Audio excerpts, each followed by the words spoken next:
Olá, pedagogos! Vamos lá para mais uma aula, da nossa disciplina de metodologia do ensino da matemática, E hoje a gente vai ver algo que envolve muito a criança, a criança, o adolescente e até o adulto no mundo atual, que são os jogos e atividades de matemática. A gente vai perceber que as brincadeiras, que os jogos faz parte do cotidiano dos nossos alunos e faz parte da matemática.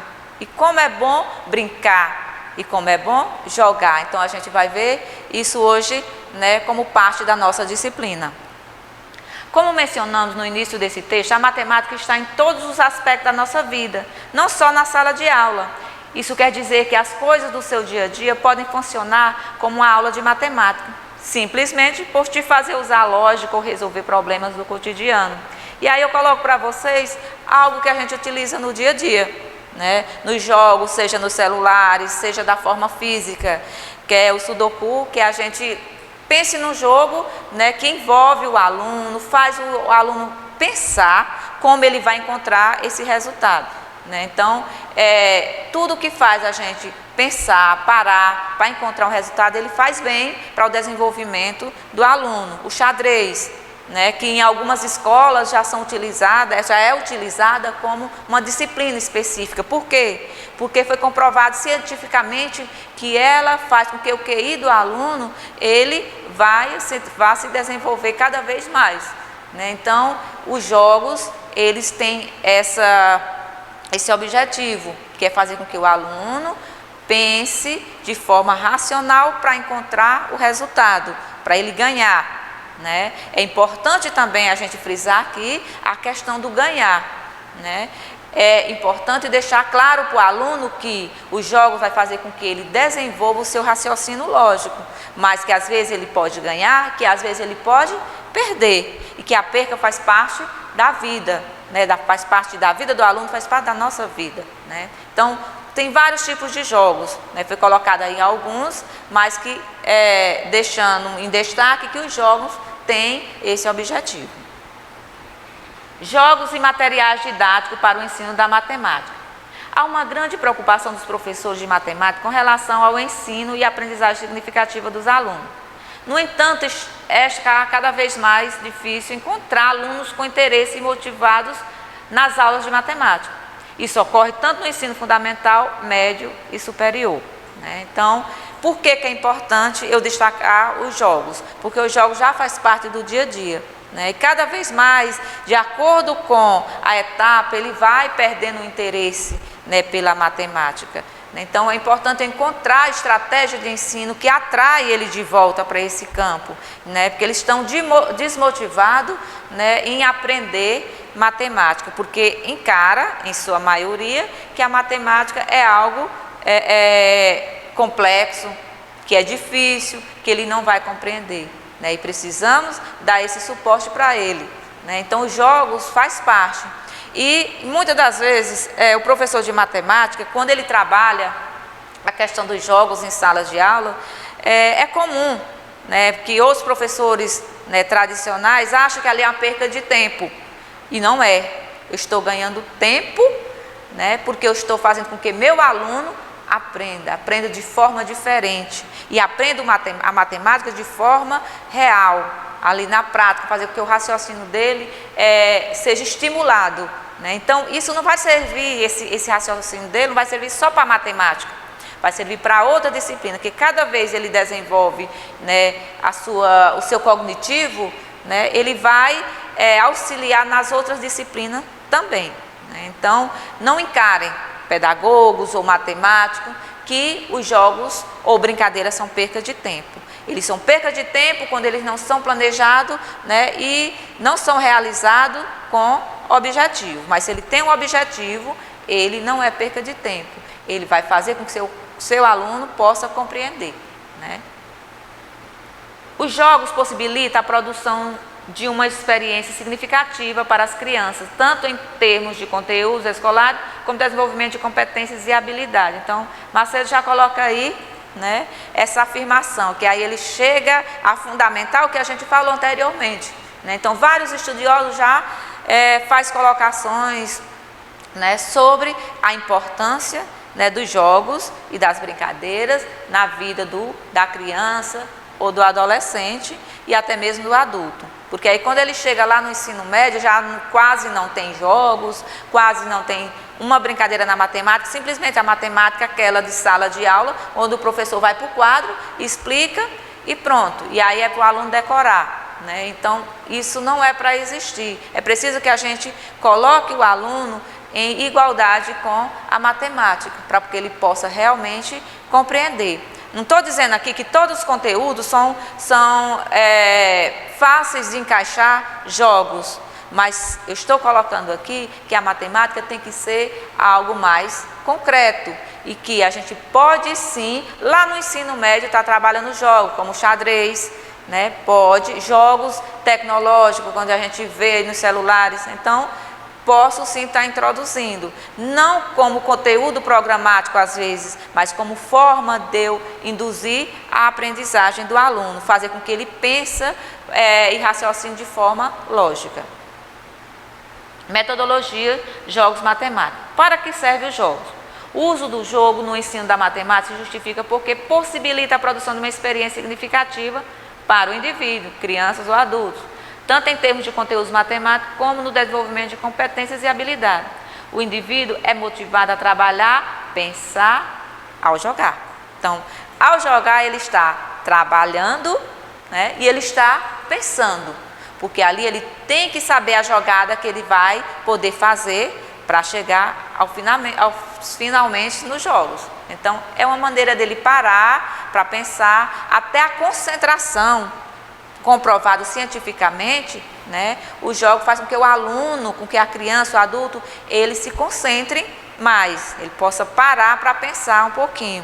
O que é que a gente percebe? Que os nossos alunos, eles precisam disso, dessa concentração, né, para poder resolver determinada coisa. Então, os jogos têm esse poder de fazer com que o aluno realmente ele pare para pensar um pouquinho, antes de dar a próxima jogada.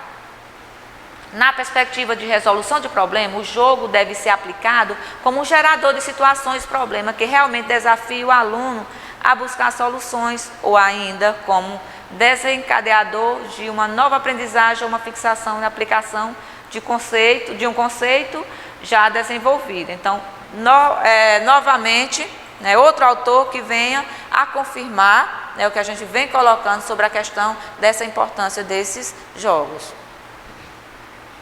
Os movimentos em um jogo possibilitam um aprofundamento do saber dizer, saber fazer, tomar decisões, correr risco, enfim, aprender de uma forma mais significativa e autônoma, né? Então, essa palavra significativa e autônoma é o que ele vai desenvolver a partir do momento que ele está jogando, porque ele vai parar para pensar e ele vai ver que decisão ele vai tomar. E que às vezes as decisões podem ser positiva e pode ser negativa. Se ele fez uma jogada que veio a prejudicar em outra, né, em outro jogo, quando ele fez, já vai pensar, não, por esse caminho não dá, porque da outra vez fui fazer e não deu certo, então vamos por esse outro caminho. E aí ele vai desenvolvendo cada vez mais a situação que ele fez no jogo, mas eu posso levar isso para o dia a dia, os problemas diários, onde ele tem que tomar decisões, que a nossa vida ela é feita de decisões, né? Então ele vai pensar antes de fazer. Então eu tenho que ver que possibilidade, que hipótese, se eu tomar determinada decisão, o que é que vai acontecer. Então preste atenção o que é que a matemática fez, né? Em apenas uns jogos ele pode desenvolver muito além do que a gente pensa, né? Pode ir para os problemas cotidianos de tomar decisões.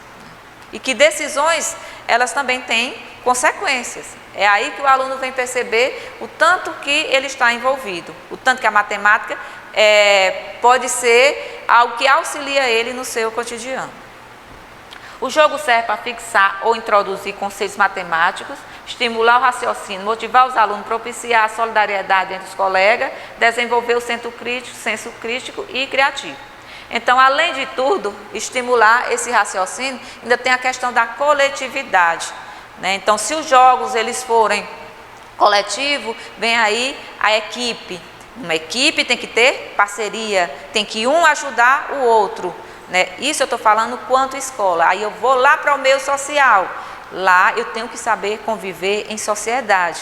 Eu tenho que saber que eu tenho que ajudar o outro, né? Que se eu ajudar uma outra pessoa não vai me prejudicar. Eu tenho que saber ser solidário, o momento certo de ajudar cada um. Então vai servir não só para dentro da escola, mas para fora da escola também.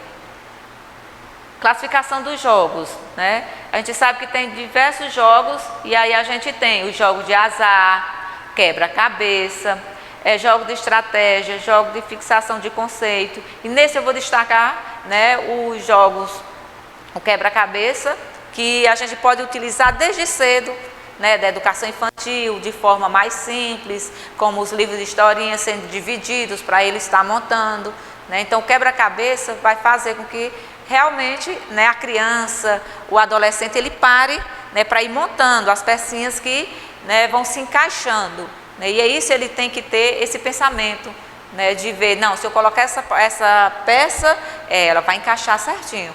Agora essa outra já está faltando uma parte, aí ele vai parando, né, para pensar. O jogo de azar, né, é mais utilizado, essa questão de jogos de loterias, né, então também faz parte, né, da matemática. Jogos computacionais, jogos pedagógicos, jogos com disputa entre duas ou mais pessoas, desafios, enigma. Então, vivemos em um período de pandemia e há tempos, aí uns 8 meses atrás, onde esses desafios, jogos de computadores, eles eram bastante utilizados, né, pelos professores, já que eu não podia estar com meus alunos, né, ativamente, fisicamente, né, eu utilizava muito esses desafios, porque faz com que realmente o aluno pare, né, para pensar e dar as possíveis respostas. Então, é a união, que eu quero deixar aqui bem claro, que isso não está ultrapassado. Mesmo eu tendo vivido esse tempo atrás dessa forma, eu posso ainda estar utilizando os mesmos meios para fazer com que o aluno ainda desenvolva e utilize algo que ele gosta, que é o celular, que é o computador. Então, esses desafios, esses enigmas, eles são de fundamental importância para o professor trabalhar como estratégia de ensino, para desenvolver essas habilidades dos nossos alunos. Etapas metodológicas. Na aplicação do jogo no ensino de matemática, na perspectiva de resolução de problemas, é fundamental o desenvolvimento das 4 etapas. Exploração do material de aprendizagem, prática dos jogos, construção e estratégia, construção de situação-problema, análise e implicação do jogo. Então, inicialmente, eu vou preparar minha aula, como a gente viu no planejamento. Planejei minha aula, vou ver o material necessário, né, e as estratégias que serão utilizadas. Então, às vezes, procurar várias estratégias, né, para que ele possa compreender aquele jogo. Então, é necessário ter uma etapa nessa metodologia para que ele compreenda, né, e saber as regras, a importância das regras, né. É relevante colocarmos que essas regras têm que ser colocadas antes de iniciar, né? E para que essas regras vão servir? Essas regras vão servir para o jogo e ele compreender que temos regras em todos os lugares que a gente for, a gente vai ter que ter limites e regras. Só posso ir até determinado local, então eu só posso passar para determinada fase, né, depois que eu passar por esta fase. Então tem que ter regras para que o jogo não fique avulso e indisciplinado, tem que ter a disciplina. Papel do professor. Deve-se ter em mente a questão relativa a qual função, de acordo com as características e demanda da atividade, o profissional irá desenvolver diversos papéis ou somente um. Pode ser quem apresenta o jogo e atua como jogador, pode ser assistir uma partida, ser o juiz ou ficar circulando pela sala. Independentemente do seu papel no jogo específico, na perspectiva de resolução do problema, o professor não é mais a figura central no processo de ensino-aprendizagem, onde o aluno aceita o conteúdo pronto que o professor apresenta a ele. Olha só a importância aí do professor, né? O aluno, ele é o protagonista, sempre que ter em mente isso, o aluno é o protagonista. Eu não sou a detentora de todos os saberes, eu quanto pedagogo, quanto professor de matemática, quanto mediador, né? O aluno, ele é o protagonista e ele tem várias formas de compreender, né? E no jogo o professor às vezes pode ser várias coisas, ele pode ser apenas um mediador, ele pode ser o juiz, ele pode ser integrante. Olha os diferentes papéis que o professor adquiriu dentro, né, dessa estratégia de ensino, né? Não dizer que o professor não é o ser ainda que está lá mediando, ele é o mediador, mesmo que ele seja um jogador. Ele tem que manter a disciplina de sala de aula, né? Mas é importante dizer que o aluno é o ser protagonista, né, do aprendizado. Eu só só posso dizer que eu ensinei algo se o aluno realmente aprendeu o que eu ensinei. O professor deve fazer questionamentos que levem o aluno a descobrir novos conceitos ou fixar conceitos já conhecidos. O aluno vai construindo o seu conhecimento ao jogar com as interferências do professor durante o jogo. O professor agora contribui mais ou menos com a formação do aluno, dependendo de como aplica o jogo. Não se deve jogar por jogar, a não ser para conhecer inicialmente o jogo. Olha a importância, não é o jogar por jogar, não é o brincar por brincar, mas o professor tem que estar lá questionando para induzir o aluno a pensar. Ele não pode ser um jogo solto porque eu tenho 1 hora de aula e eu tenho que utilizar meu tempo. E aí eu vou dar qualquer jogo para meu aluno, para eu, né, me livrar da minha aula naquele dia. Não, não é isso, não encara, vamos encarar como pedagogo, como professor de responsabilidade. É um jogo, mas um jogo mediado, onde o professor vai estar ali com eles, seja de forma coletiva, de forma individual, sempre questionando, não dando nenhuma forma pronta e acabada e nem dando a próxima jogada. O aluno, como jogador naquele momento, ele deve ser induzido a pensar e encontrar a resposta, né, para aquele jogo naquele momento, né? E aí a gente finaliza, né, as nossas aulas, né, de metodologia do ensino da matemática com essa importância dos jogos. Olha o conjunto de coisas que a gente pôde compreender durante essas aulas sobre como trabalhar a matemática de forma eficaz, de forma lúdica, para que o meu aluno possa ter aprendido, que o meu aluno possa aprender no dia a dia, né, de forma significativa, que é o que precisa ser compreendido hoje, que o meu aluno tem que dar forma viva para a matemática, e assim ele aprende de forma significativa e autônoma. Espero ter contribuído com o aprendizado de vocês na metodologia do ensino da matemática. E até a próxima aula, pessoal.